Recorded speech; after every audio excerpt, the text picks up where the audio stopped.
चालू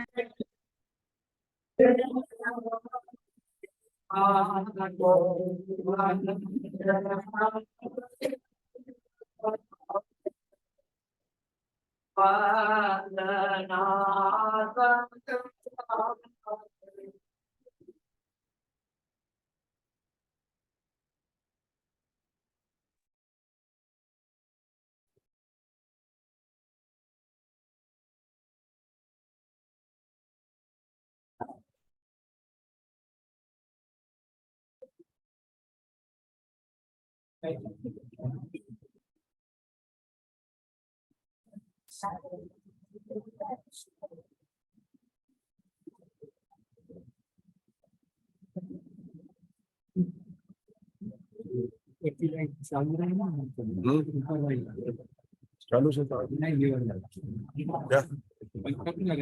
बंद कर दो, बंद कर दो, मुझे नहीं चाहिए। हाँ, मुझे नहीं चाहिए।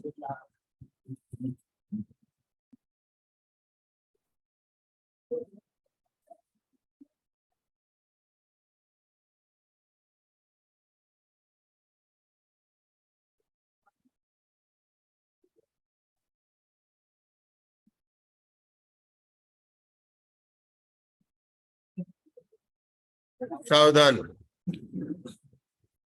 शांति आर्जवादि गुण गण सुसाधनम सकल लोक हित है तुम शुभ धामनी दातारम वंदे धर्म जिनेन्द्रोक्तम नमो सौवजीर्णाणम आर्यो वज्जाय साउणम य नमो यपज्जुषणाणम नमो दस लक्षण पौवाणम। सभी जिनेन्द्र भगवंतों को मेरा नमस्कार हो। सभी आचार्य उपाध्याय और साधु परमेश्वर को मेरा नमस्कार हो। 10 लक्षण पर्व को मेरा नमस्कार हो।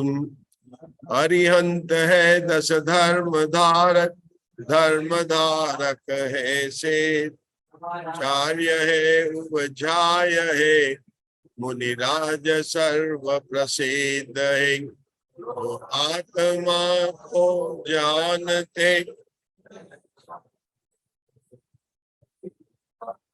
वे धर्म धारक धर्म धन है उन्हें हम करते नमन। क्रोध मान माया लोभ धरत सहित परिणाम ये ही तेरे शत्रु है समझो आत्म राम। क्रोध मान माया धरत लोभ सहित परिणाम ये ही तेरे शत्रु है समझो आत्म राम। क्रोध प्रति में क्षमा संभारू मान तजू मार्दव भाऊ माया को आर्जव से जीतूं प्रति लोभ नहीं अपनाऊं।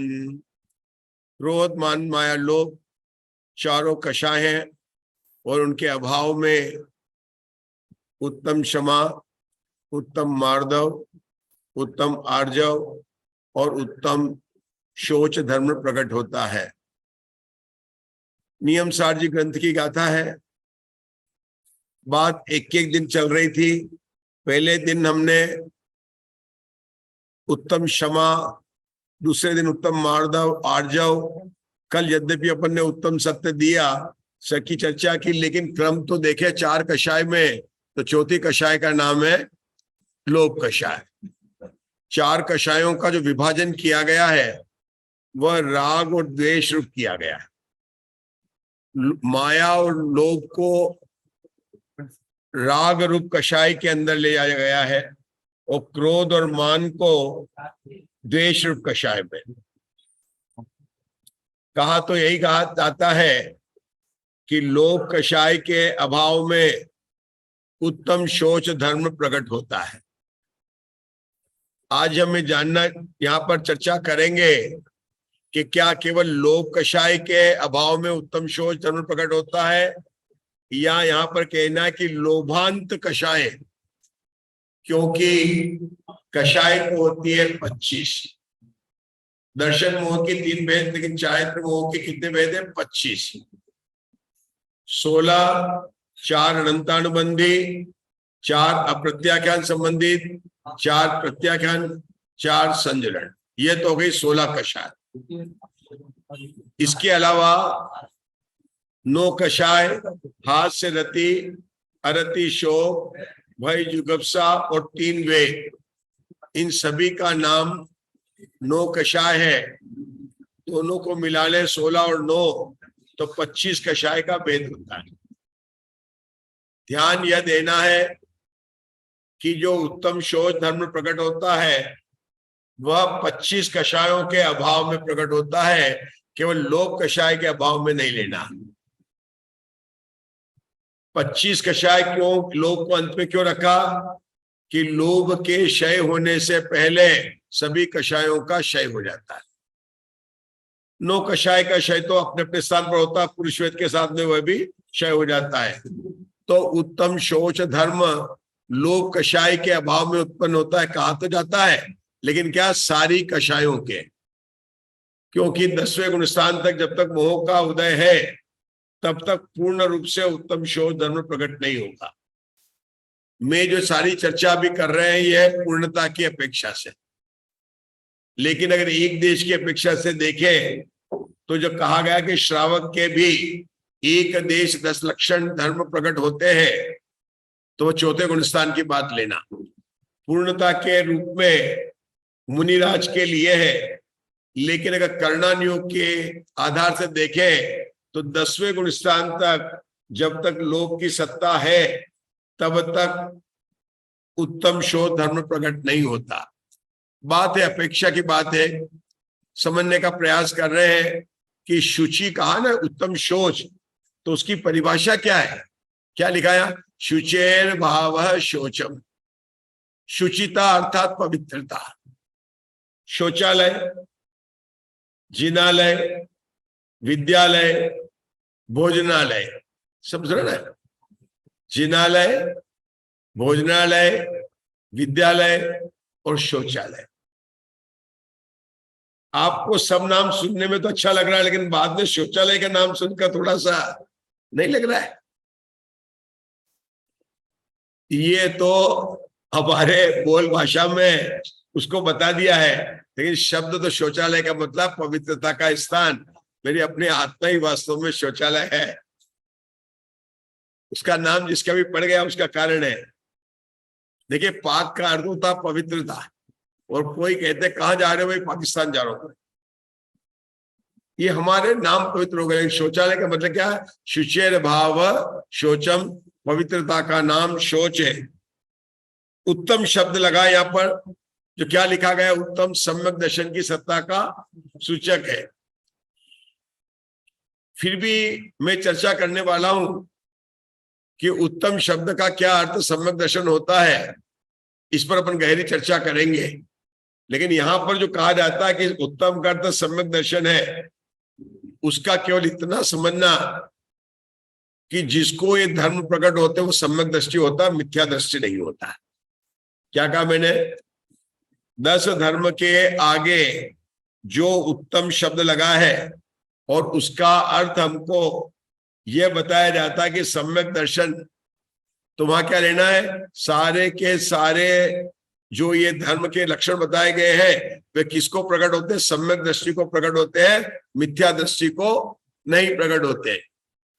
क्योंकि अगर उत्तम का अर्थ सम्यक दर्शन करें तो चत्तारी लोगोत्तमा, अरियंता लोगोत्तमा, सिद्धा लोगोत्तमा, साहू लोगोत्तमा, उसका हिंदी में अर्थ क्या हो जाएगा?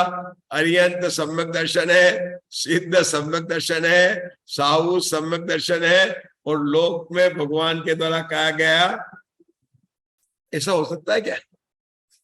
ध्यान दिया आपने बात को? हर जगह उत्तम का शब्द सम्यक दर्शन किया जाता है। बात निकल गई तो बता ही देता हूं। ये बात बड़े पंडित जी के प्रवचन में मैंने सुनी। कहां सुनी? बड़े पंडित जी के प्रवचन में। उत्तम का अर्थ सब जगह सम्यक दर्शन करते हैं, गलत नहीं है, लेकिन अपेक्षा क्या है? स्वामित्व की अपेक्षा से किससे होता है। लेकिन अगर उत्तम का अर्थ अगर अपन नियम सार ग्रंथ में देखेंगे तो उत्तमार्थ केवल आत्मा को कहा। किसका कहा? निज आत्मा। और उस आत्मा के आश्रय से ही जो धर्म प्रकट होते वही वास्तव में उत्तम। वही क्षमा, उत्तम क्षमा कब प्रकट होगी? जो उत्तम है मेरी आत्मा, उसके आश्रय से प्रकट होने वाली क्षमा उत्तम क्षमा होगी। ध्यान दीजिए, अर्थ ये लगाना है। जो अर्यंत लोकोत्मा, सिद्ध लोकोत्मा, साहु लोकोत्मा कहा ना, वह एक एक लोकोत्मा नहीं है। जैसे जाति जाति में जो रत्न है, जैसे घोड़े में जो उत्तम होता है उसको क्या कहते हैं? अश्वरत्न। क्या कहते हैं? भरत चक्रवर्ती के गजरत्न भी था, हाथी का। स्त्री रत्न भी था। अरे हमारे यहाँ तो भारत रत्न भी होता है ना, भारत रत्न पुरस्कार मिलता है। तो भारत रत्न का मतलब क्या सम्यक दृष्टि है क्या? नहीं। उत्तम कहेंगे तो अरे उस जाति में जो उत्तम है। अनंत मतलब जो सहयोग केवली है, वो सशरीर है और केवल ज्ञान सहित है, उसमें अनंत भगवान उत्तम है। मतलब जितने शरीरधारी है उनमें कौन उत्तम है? अनंत भगवान है। अरे अनंत लोकोत्तमा, लोक में अनंत भगवान जो शरीरधारी और केवल ज्ञान सहित होने से उत्तम कहा गया। तो उत्तम का अर्थ तो वास्तव में होता है श्रेष्ठ। क्या होता है? श्रेष्ठ होता है। लेकिन जो शब्द बताया जाता है, इसका एकमात्र कारण यह है कि ये जो 10 लक्षण बताए गए हैं, ये केवल सम्यक दृष्टि को होते हैं, मिथ्या दृष्टि को नहीं होते। मतलब वितराग परिणति का नाम ही ये वास्तव में 10 लक्षण, आज प्रश्न आया था, ये आत्मा के लक्षण नहीं है। आत्मा है क्षमा स्वभावी, मार्दव स्वभावी, लेकिन जो हम जो लक्षण प्रकट हो रहा है वो कहाँ प्रकट हो रहा है? जैसे सुबह अपनी चर्चा चल रही ना, ये लक्षण है तो लक्ष्य क्या है? जैसे ज्ञान लक्षण है तो लक्ष्य कौन सा था? आत्मा था। क्या आप इसको लक्षण बनाकर अपनी शुद्धात्मा तक पहुंच सकते हैं? नहीं। ये लक्षण किसके हैं? कि जिसके लक्ष्य में शुद्धात्मा है। ध्यान देना, जिसके लक्ष्य में शुद्धात्मा है, जिसने अपने गायक स्वभाव का आश्रय लिया है, उसके जो चारित्र गुण की निर्मल पर्याय प्रकट होती है, उस निर्मल पर्याय में ये धर्म के 10 लक्षण घटित होते हैं। किसका सैंपल लेना है? जो वितरागी चारित्र गुण की जो पर्याय है, उस पर्याय का सैंपल लेकर अगर आप अनंत लेबोरेटरी में टेस्ट कराएंगे तो 10 बिंदु में बताएंगे कि क्या है? उत्तम क्षमा, उत्तम मार्दव, उत्तम आर्जव, सत्य, शौच। ये रिपोर्ट आपको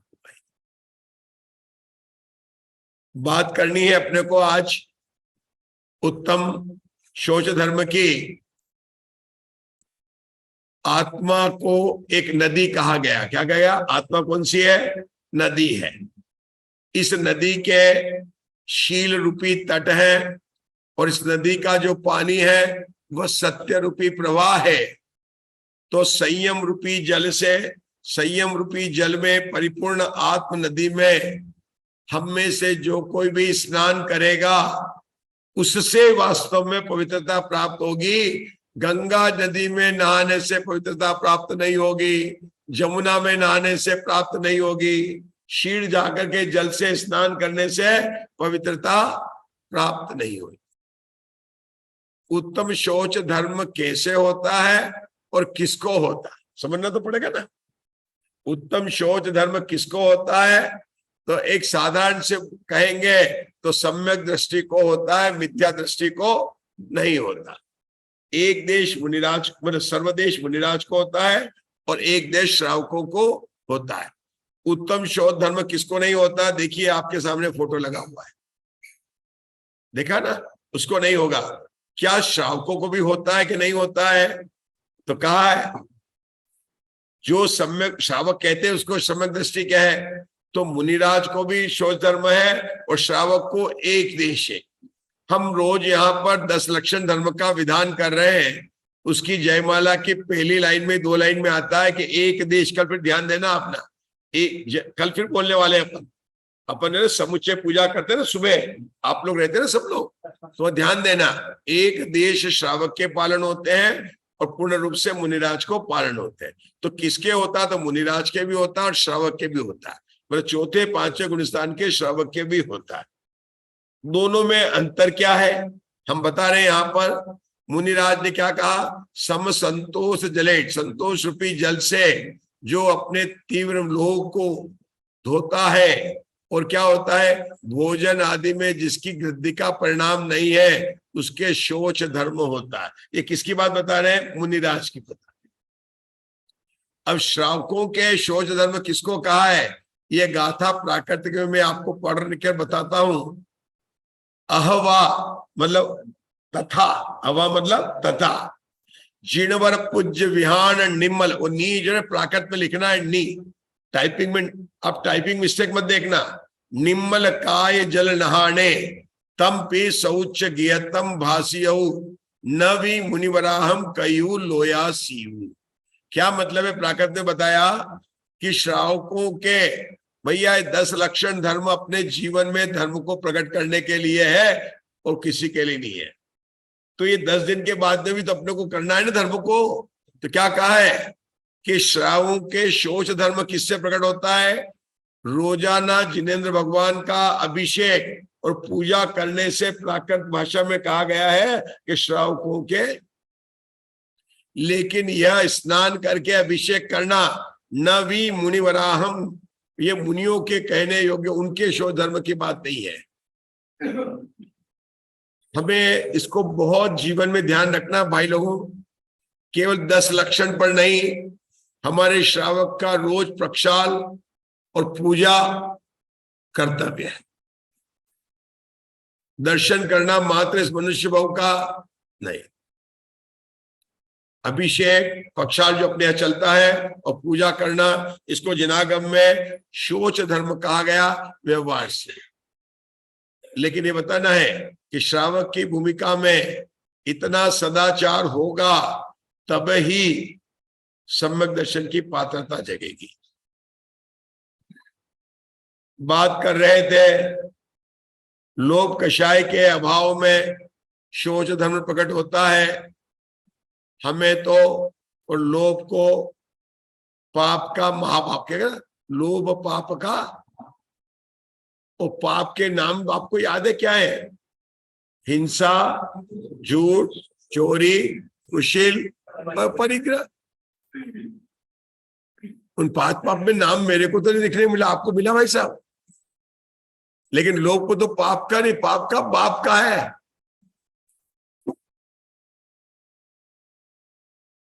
इसकी चर्चा तो करनी है, लेकिन यहां पर मैं आपको याद दिलाता हूं जो बच्चे के पाठशाला चलता है ना, वीतराग सर्वज्ञ हितंकर भविजन की पूरो आश, ज्ञान भानु का उदय करो, जीवों की हम करुणा पाले।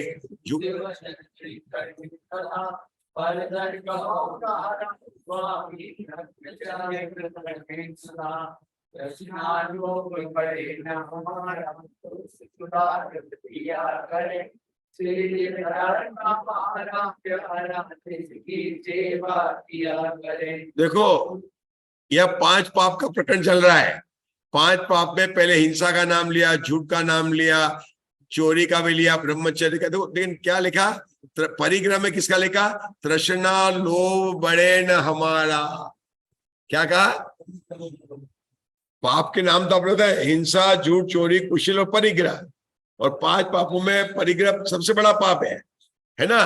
तो परिग्रह 5वें नंबर का पाप है। उसका जो बच्चों को पाठशाला में पढ़ाई जाती है क्या लिखा है, तृष्णा लोभ बड़े न हमारा, और उसको किससे जोड़ा, परिग्रह से जोड़ा। जहां लोभ है वहां पर सभी पाप होंगे, इसलिए इसको क्या कहा गया, पाप का बाप कहा गया। देखिए ध्यानत राम जी की पूजा, इसमें भी बात आती है। हम लोग सब इसका पाठ कर कर देखेंगे कि कविवर क्या कहना चाहते हैं। धरी हृदय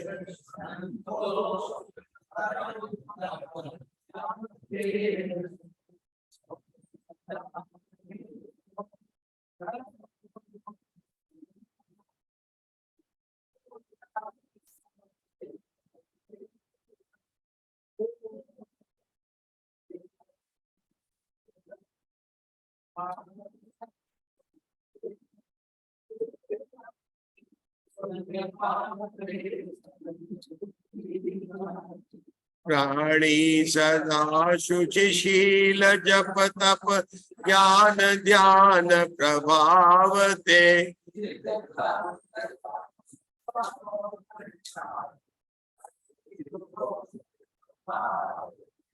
ऊपर भयो भीतर कौन विधिगत शुचि कहे।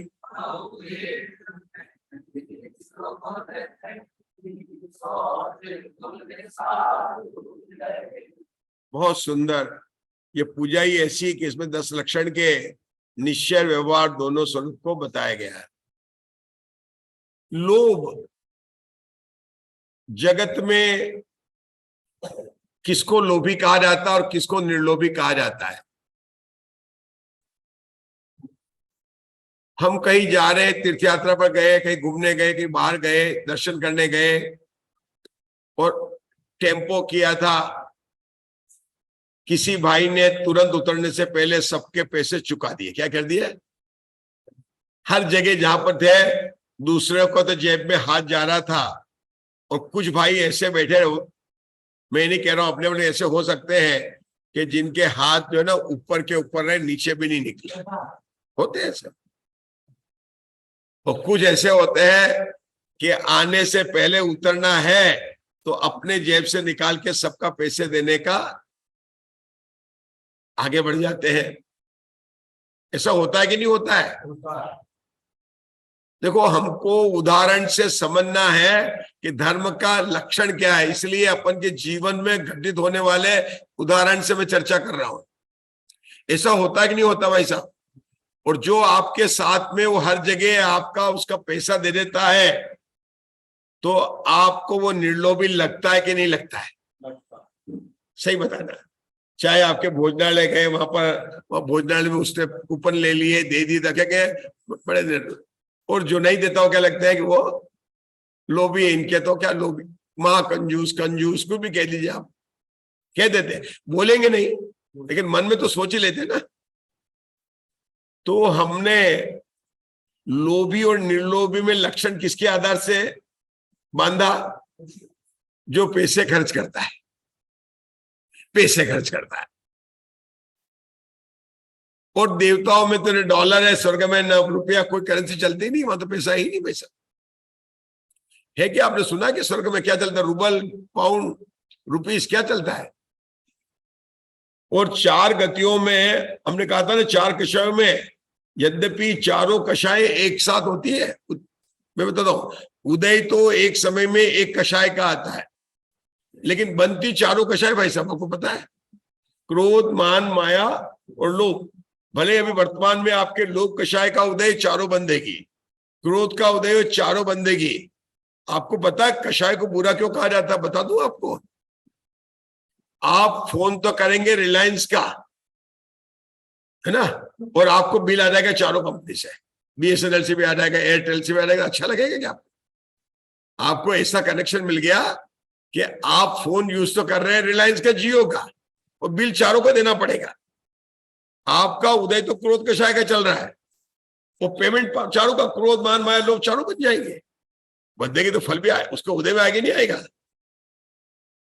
आपने मेरी बात को पकड़ा कि नहीं पकड़ा? ये कषाय बुरी क्यों कही जाती है?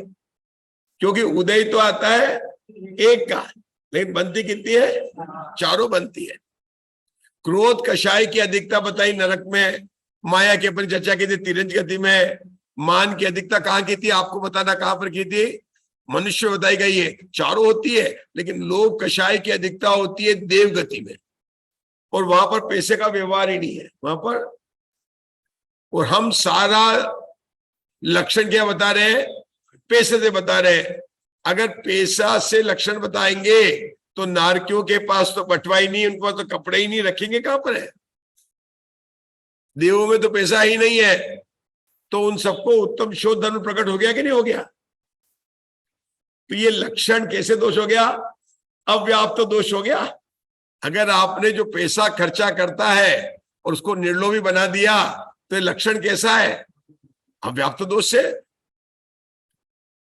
वास्तव में अपना जीवन मनुष्य भाव में पैसा कमाने में ही जाता। आप देखो यहाँ पर 10 लक्षण धर्म चल रहे हैं, दुकानें बंद नहीं हुई है। कुछ भी कह लो, मैं किसी से कुछ नहीं कह रहा हूं, अपने को अपने बारे में सोचना है कि अगर हम 10 दिन तक दुकान बंद नहीं कर सकते, सुबह या नहीं आ सकते, जा सकते हैं, तो हमें अभी भी पैसा कमाने का लोभ है या नहीं। किसी की मजबूरी हो उसकी बात अलग, लेकिन मुझे तो यहां पर कोई ऐसा नहीं दिखाई दे रहा है। और ये बता देता हूं कि अगर आप ये सोच रहे हैं कि 10 दिन दुकान पर नहीं बैठेंगे तो आपको पैसे की कमाई नहीं होगी, या जो 18 घंटे दुकान पर बैठता उसको पैसे की कमाई होगी, गलत है। पैसा पुण्य से आता है और चला जाता है, जब जाना होता है तब। हमें ऐसी श्रद्धा हुई नहीं है, ये हमारा पैसे का लोभ है। इस पैसे के लोभ को आप लक्षण नहीं बना सकते। मैं बता रहा हूं कि आप एक गाय के सामने, अभी मुझे भैया जी ले गए थे आज गौशाला, गाय के सामने अगर 2000 के बंडल डाल दीजिए, बढ़िया बढ़िया, उसको चारा मत डालना, क्या डालना, वो उस पैसे की तरफ मुंह भी नहीं करेगी। और चारा पैसा तो पड़ा उसके मुख के नीचे, और 2 उसके घास पड़ी थोड़ी दूर पर, वो किसके ऊपर झपटेगी, घास के ऊपर झपटेगी। यहां तक बताया गया है कि जहां पर जमीन में पैसा गड़ा हुआ है ना, वहां पर घास भी नहीं उगती है। और हम चाहते हैं कि जहां पैसा का हमारे मस्तिष्क में दिन रात थोड़ा बच्चों के लिए एक मकान और बना लेंगे, यहां तो है, इसके लिए जो पैसा कमा रहे हैं, जिसके अंदर पैसा कमाने की भावना और लोभ है, वहां पर धर्म का फूल कैसे खिलेगा। जब जहां पर जमीन में जहां धन गड़ा है वहां पर घास नहीं उग सकती है, तो जिस मस्तिष्क के अंदर, जिस मन के अंदर पैसे का लोभ गड़ा हुआ है, वहां पर भैया धर्म का फूल खिलेगा क्या, नहीं खिलेगा ना। विचार करना। और तू अगर पैसे के लोभ कोई लोभ कह रहा है, तो हमने तो जगत में देखा है कि पैसे के लोभ में, लेकिन अगर उसके आगे यश का लोभ आ जाए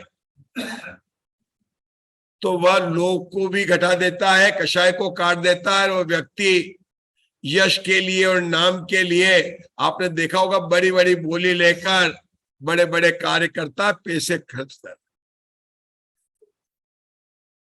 धार्मिक कार्यों पर तो खर्चा करना वास्तव में योग्य स्थान है, स्वाध्याय भवन बनाना, मंदिर बनाना, ये सब तो योग्य स्थान पर आएगा।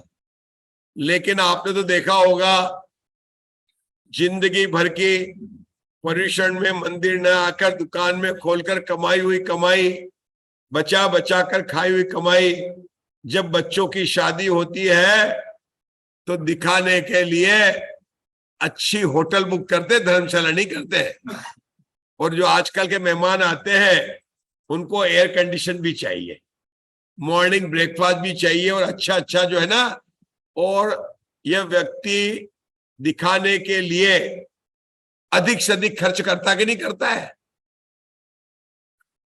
नाम, यश के लोभी, नाम के लोभी बहुत देखे। पटिया पर नंबर, नाम लिखाना, यात्राओं पर जाते हैं अपन देखते हैं, जब सीढ़ियां चढ़ते हैं नाम लिखा रहता है और हम उस पर पैर रखकर चलते हैं, देखा होगा आपने। ये जो लोभ है ना, यश का, नाम का लोभ, अरे ये वैराग्य की घटना तो वो चक्रवर्ती जब छखंड को जीतकर आता है ना, बड़ा प्रसन्न होता है। और जब देखता है कि मेरा कोई जगह नहीं है, हाँ वो मिटाकर लिखता तो है, लेकिन भरत चक्रवर्ती को उस समय ही कि भैया कल जो है, कल आज तो मैं लिख रहा हूं, आफ्टर मी, मेरे बाद में। उसको पता था ना 12 चक्रवर्ती होंगे। भरत, आपको याद है 12 चक्रवर्ती होते हैं, तो उस भरत चक्रवर्ती को पता था कि नहीं था? कि मैं पहला उसको पता होगा नहीं होगा? बिल्कुल पता होगा। तो दूसरा आएगा तो मिटाएगा कि नहीं मिटाएगा भरत क्षेत्र का? भैया पैसे का लोभ वास्तव में ये जो ना परिभाषा बताई गई है सही नहीं है। सही परिभाषा तो यह है कि इसका संतोष से इसको अपने को जोड़ना है। कहा था ना, हमने कल कहा था, झूठ बोलना पाप है, घर के नीचे सांप है, लोभ पाप का बाप है, असंतोष उसका माप है। कल बात हुई थी ना अपनी है। और पूजाकार ने भी देखिए इस धर्म में क्या बताया। सबसे पहले कह रहे हैं धरि हृदय संतोष करऊ तपस्या देह सो। देखो संतोष को कह के कह रहे कि तपस्या तभी होती है, तपस्या का चेतन स्वरूप में प्रतिपन्न करना वो तप है, बात करेंगे अपन। जब संतोष हो और शोच सदा, बड़ा शोच को सबसे बड़ा बताया, संतोष लक्षण बताया। और संतोष किसको होगा? जिस पर इच्छा का कंट्रोल होगा। प्राप्त सामग्री में संतोष कर, अगर जीवन में एक कला आ जाए तो वास्तव में धर्म प्रकट हो जाए। आवश्यकता से अधिक वस्तु को रखना वास्तव में लोभ है। जीवन भर कमाते कमाते न संतोष करते हुए, मुझे याद आ रही है चाइनीज की उस सेट की, जिसके ड्राइवर ने उसके मालिक के जब मर की डेथ हो गई तो सेठानी ने उस ड्राइवर से शादी कर ली। जो जीवन भर सेठ जी का नौकरी कर रहा था, मिलीनियर था, मैं तो सेठ बोल रहा हूं, बहुत बड़ा मिलीनियर था। उसके डेथ के बाद में सेठानी ने ड्राइवर से शादी कर ली। अब ड्राइवर BMW कार में घूमने लगा और उस ड्राइवर का स्टेटमेंट आया कि आज तक तो मैं सोच रहा हूं था कि सेठ जी इतना कमा रहे हैं, अपने लिए कमा रहे हैं, लेकिन आज मुझे पता चला कि मैं नौकरी सेठ जी की नहीं कर रहा था, सेठ जी मेरे लिए कमा रहे थे और कमाते कमाते ऊपर चले गए। उदाहरण तो हमारा है, सेठ जी का बता रहे हैं, लेकिन क्या हमारा ऐसा उदाहरण नहीं है? हम कमाते कमाते भैया ले जाने की क्या व्यवस्था है? धरि हृदय संतोष करऊ तपस्या देह सो, शोच सदा निर्दोष धर्म बड़ो संसार में। संसार में सबसे बड़ा धर्म बताया है ध्यानत राम जी ने, तो इसको उपाय में लिया है। सबसे पहले सत्य को आगे लाकर शोच को उपाय में लिया है। उत्तम शोच सर्व जग जाना, लोभ पाप को बाप बखाना। चर्चा तो की थी कि पांचों पाप होते हैं, इसलिए लोभ को पाप का बाप का।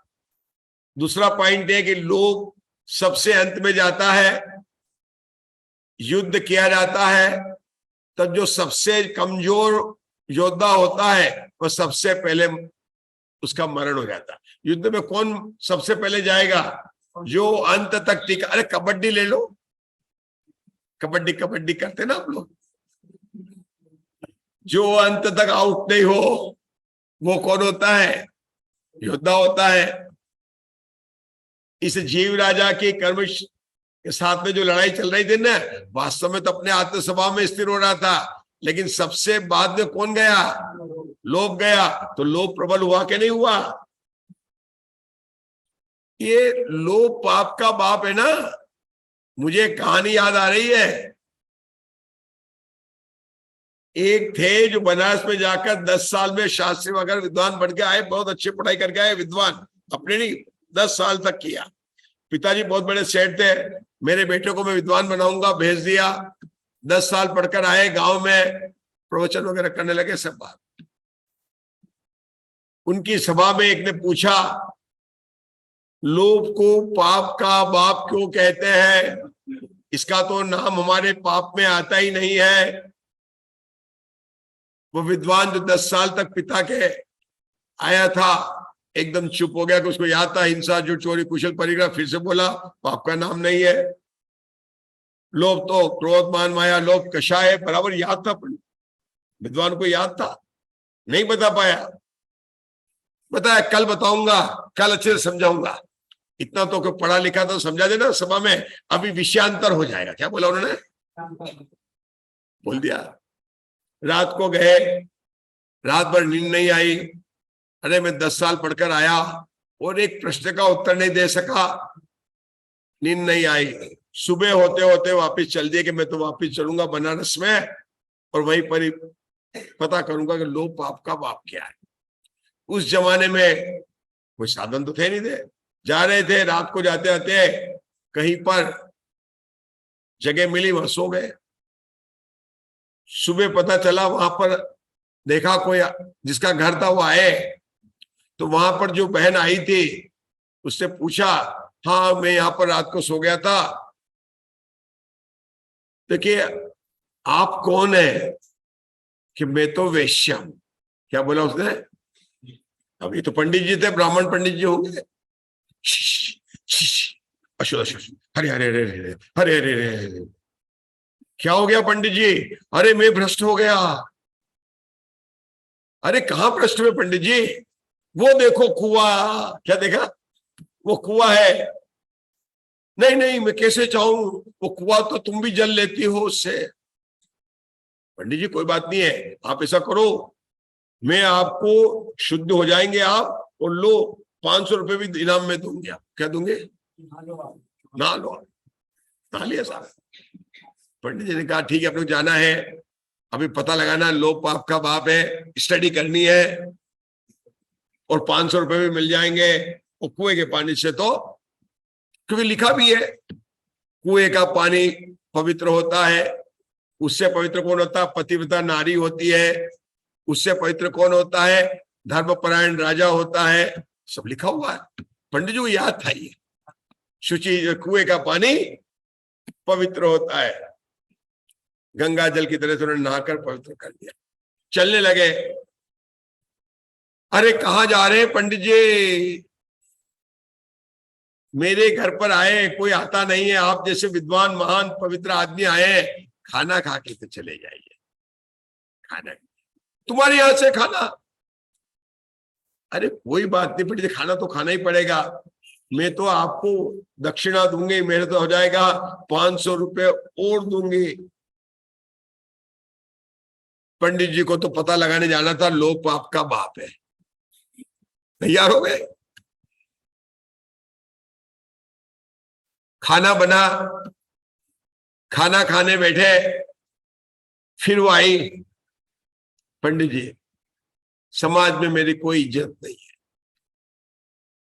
कोई मुझे राखी नहीं बांधता, कोई मुझे सर नहीं मानता। मैं इतनी बुरी नहीं थी, ये तो मुझे करना पड़ा मजबूरी के कारण। एक विनती है, अगर आप एक कवा खोर मेरे हाथ से ले ले, भाई की तरह से, बहन भाई की तरह से, मैं आपको 500 रुपए और दूंगी। क्या हुआ होगा मुझे नहीं बताना, लेकिन क्या हुआ वो मैं बताऊंगा। जैसे ही उसने कोर लिया और पंडित जी ने किया, उस वेश्या ने उसको जोर से चाटा पड़ दिया। क्या मारा? क्योंकि उसके पहले उसने पूछ लिया था कि आप आखिर में जा कहां रहे हैं, तो उन्होंने कहा कि मैं तो बनारस जा रहा हूं ये स्टडी करने के लिए, रिसर्च करने के लिए, कि जब पाप के नाम है उसमें है नहीं, और लोग को पाप का बाप क्यों कहा? तो उसमें स्त्री ने कहा इसलिए कहा, लोभ पाप का, आशा पास महादुखदानी, सुख पावे। आशा आपको पता ना आशा आशा रूपा गड्ढा कितना है, हमारे सागर धर्मामृत में कहा गया ना, मैं आपको बताता हूं इतना बड़ा गड्ढा आप देखेंगे तो।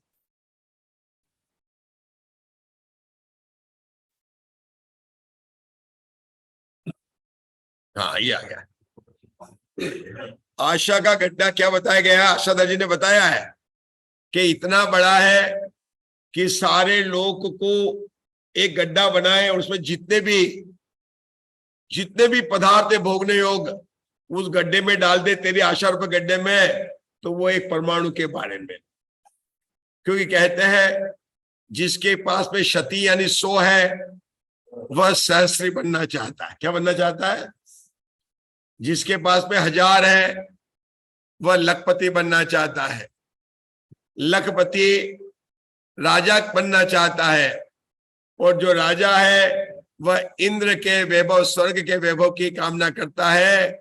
इच्छा का किला तो दिख रहा ना आपको, इच्छा का किला कभी नहीं।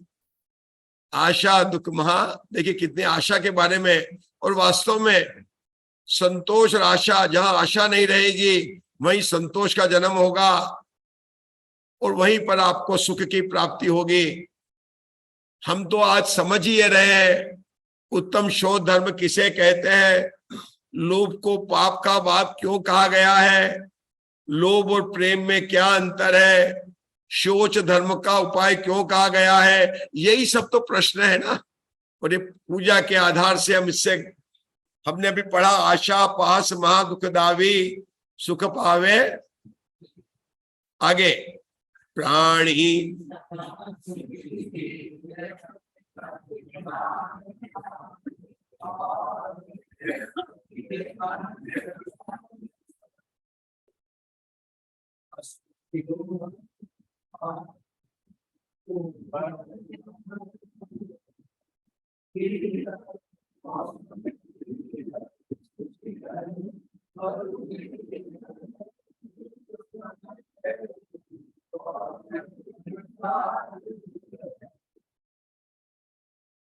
ये कितना सुंदर बताया।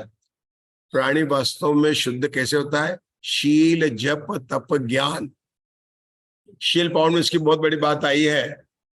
यहां पर जो उदाहरण दिया है वह उदाहरण मुझे आपको बताना नहीं है, और हम जानते हैं कि मछलियां पानी में रहती है। अगर हम ये मानेंगे कि स्नान करने से शुचि बढ़ती है तो शौच धर्म मछलियों को सबसे पहले प्रकट होना चाहिए।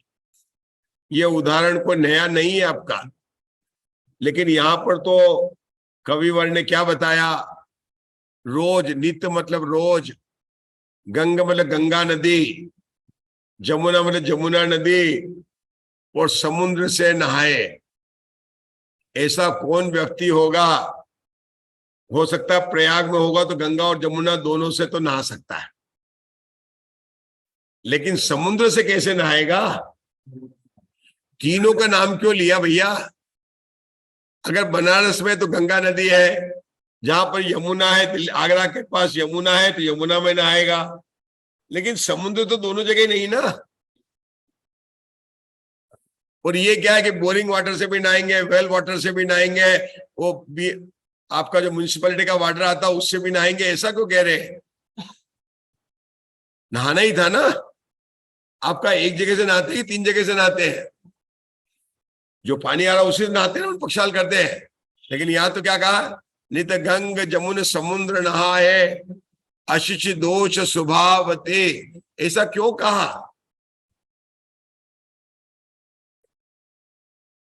जगत में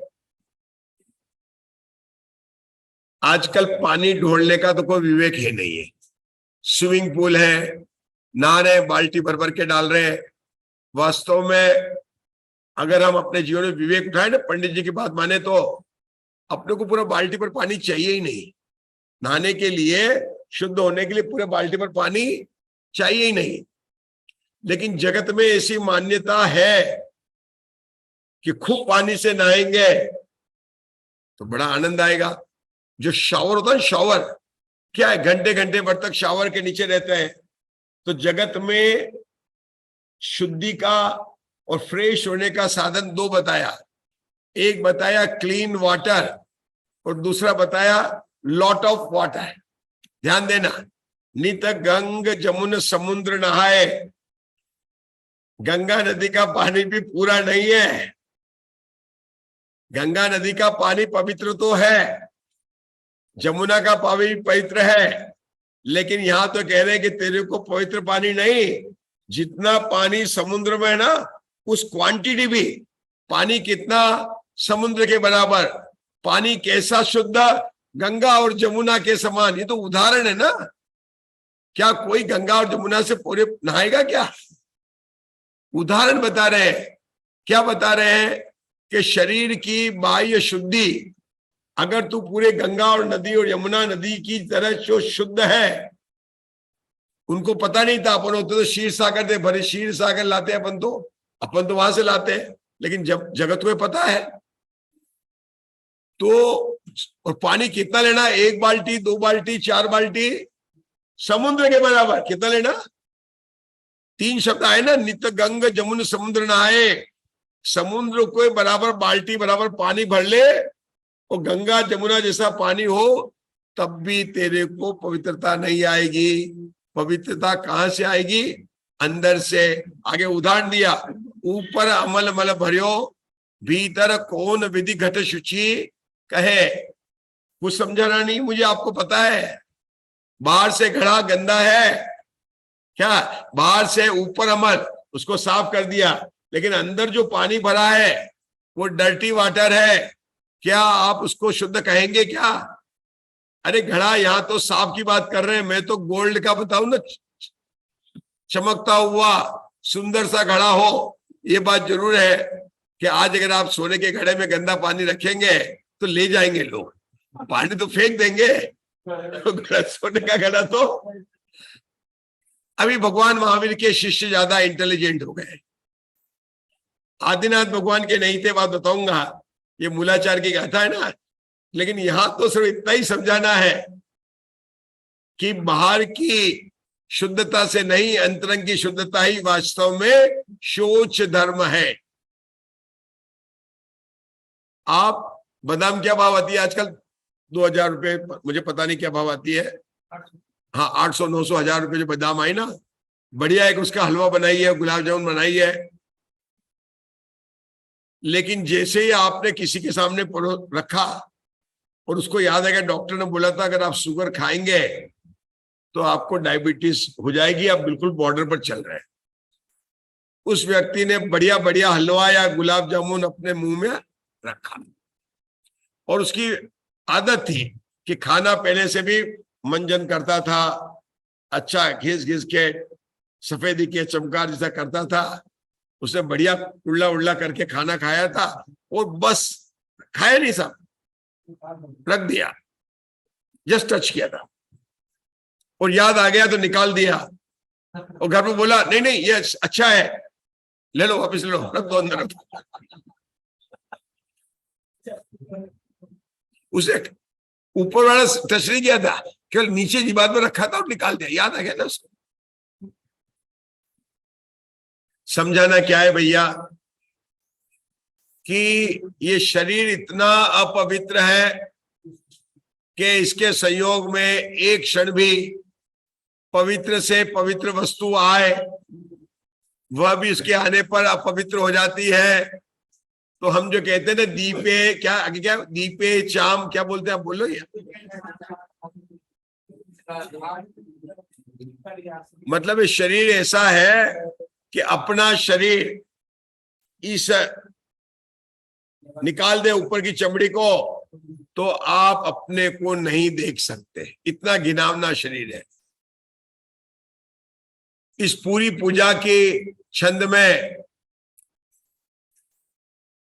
जो महत्वता दी जा रही है, जो इस बात पर हमारा ध्यान दिलाया जा रहा है, वह ध्यान कोई नया पढ़ने में नहीं आ रहा, क्योंकि हर साल 10 लक्षण आते हैं। और यही 3 पूजा टेकचंद जी की होंगी या पवैया की होगी या धनत राम जी की होगी, अभी तो 3 ही चल रही है और सब जगह यही विषय आ रहा है ना। ध्यान तो अपने को कैसे ये धर्म हमारे जीवन में प्रकट हो, इस बात पर बार बार आपको विचार करना है कि अगर हमारे को अपने जीवन में उत्तम सोच धर्म प्रकट करना है तो इच्छाओं को कम करना और संतोष की जितनी वृद्धि होगी उतना ही उत्तम सोच धर्म प्रकट होगा। कई बार लोभ और प्रेम में अंतर में करना भूल जाते हैं। लोभ और प्रेम सामान्य से देखें तो कोई विशेष अंतर नहीं है। प्रेम किया जाता है वाइफ चिल्ड्रन उन सबके साथ में, और लोभ किया जाता है अचेतन पदार्थों में। क्या अंतर बताया मैंने? लोभ और प्रेम, लोभ और प्रेम इन दोनों में अंतर क्या है? अचेतन पदार्थों से जो आसक्ति है उसका नाम क्या है? लोभ। और चेतन पदार्थों से जो आसक्ति उसका नाम क्या है? आप पूछना चाहेंगे कि आपने यह बात क्यों उठाई? लोभ और प्रेम को अंतर बताने से उत्तम सोच धर्म का क्या संबंध हो गया? आपने बिंदु ही क्यों उठाया? तो मेरा आपके प्रश्न पर दूसरा प्रश्न यह है, आपसे ही प्रश्न है कि आज आपने जो 10 लक्षण धर्म की पूजा की थी उसमें जो 17 अर्घ चढ़ाए थे, आपको कोई याद है उनमें से? देखिए, पहला क्या चढ़ाया था? देव सुख वांछा विहीन शोच धर्मांगाय नमः, पहला अर्घ चढ़ाया था। दूसरा, श्री चक्री पद भोग वांछा विहीन शोच धर्मांगाय, याद आ रहा है? सुबह किया था। अरे सुबह नहीं, पिछले साल भी यही किया होगा। और हो सकता है कि भाई मैं नहीं रहूं लेकिन अगले साल भी आप। और अगर टेक चंद जी क्या करेंगे ना तो मंत्र तो यही लाइन ही चेंज होगी, मंत्र चेंज नहीं होने वाले हैं। तो देखिए, देव के सुख, चक्री के सुख, नारायण के सुख, कामदेव के सुख, मतलब जगत में जितनी भी पदवी है जहां जहां पर अपन ने बनाया उन सबके पदों में सुख की वांछा जब तक मतलब अपने जीवन में, मतलब निकांक्षा होता है, निकांक्षा अंग है समदृष्टि का, मतलब इस भाव में और पर भाव में सुख की इच्छा नहीं करना, वही तो निशंका है। निशंका निकांक्षा, निकांक्षा दूसरे नंबर का है। आगे क्या होता? 5 नंबर पर क्या था? इसके बाद में पहले 4 में तो क्या आए थे? जो जगत में चक्रवर्ती नारायण अनंत उनके पद है ना, सांसारिक पद, उनकी वांछा। उसके बाद में किसको लिए? 5 इंद्रिय के विषय को ले लिए। क्या ले लिए? स्पर्शन, रसना, घ्राण, चक्षु, कर्णेंद्रिय, 5 इंद्रिय और मन की भी बात ले ली, और फिर तन की बात भी ले ली। किसकी ले ली? ये तन संबंधी वांछा आज सबसे बड़ा बिजनेस है। चाहे लिखा हो आयुर्वेदिक मसाज, चाहे लिखा हो हेयर ड्राई, चाहे लिखा हो एडिकोर पेडिकोर, जितने भी आपके ब्यूटी पार्लर वगैरह है ना, ये आपके सबके तन ममत्व है। जितने भी, यहां भी दुकान है, भले केरला का मसाज कहो, आयुर्वेदिक मसाज कहो, लेकिन सब तन ममत्व में जाएंगे। किसमें जाएंगे? भैया ये सब सोचना है कि हम अपने जीवन में क्या ये कर रहे हैं कि नहीं कर रहे हैं। बाल काले रखने की प्रयास, ये सब तन ममत्व में जाएंगे और ये सब सोच धर्म प्रकट करने में बाधक है। तो चेतन भी है और अचेतन भी है। आगे देखिए ना, चेतन में लिया था, देखिए चेतन में कौन से लिए थे? धन वांछा विहीन, ये तो बताया ही था कि अपने, अगर हम इन 10 दिनों के अंदर अगर हम अपनी दुकान का बंद नहीं कर सके तो समय कम नहीं कर पाए तो वास्तव में अपने धनवांछा कहाँ कम हुई? वनिता, स्त्री, पुत्र, भात्र, मित्र, ये सब चेतन की तरफ जाएंगे और इनके प्रति भी, इनसे सुख की मानना, ये वास्तव में शौच धर्म को प्रकट नहीं होने देगा। जो हम पूजा करते हैं उसमें जो बोल आते हैं उन सबको जब तक हम अपने जीवन में नहीं उतार कर समझेंगे तब तक ये शौच धर्म प्रकट नहीं होगा। देखिए यहाँ पर कुछ प्रश्न है, उन प्रश्नों में से हमने कुछ उत्तर तो देख ही लिए। एक प्रश्न है, शुचिता और स्वच्छता में क्या अंतर है। इसका उत्तर यह है कि लोभ के अभाव में जो धर्म प्रकट होता है उसको तो कहते हैं शुचिता, और जो वो साबुन से या क्या बोलते हैं शैम्पू से रगड़ रगड़ कर, है ना, मल मल कर नहाकर आता ना, हाँ खूब पूजा में आता है ना, क्या आता है, हाँ, तो बाहर की शुद्धि है, शुचिता में भाव शुद्धि की प्रधानता है। इस प्रकार से जब तक हमारे जीवन में संतोष नहीं प्रकट होगा, आशाओं पर हम कंट्रोल नहीं करेंगे, तब तक ये उत्तम शौच धर्म नहीं प्रकट होगा। चर्चा तो बहुत है, लेकिन बात चर्चा की नहीं है, चर्या की है। धर्म कोई सभा में आकर चर्चा का विषय नहीं है। जब तक हमारी चर्या में नहीं आएगा, वास्तव में हम इनको प्रकट नहीं कर पाएंगे। हम सब इस महान 10 लक्षण धर्म के अवसर पर अपने जीवन में ऐसा प्रयास करें कि वास्तव में धर्म प्रकट हो। इसी मंगल कामना से हम अभी यहाँ पर विराम लेते हैं।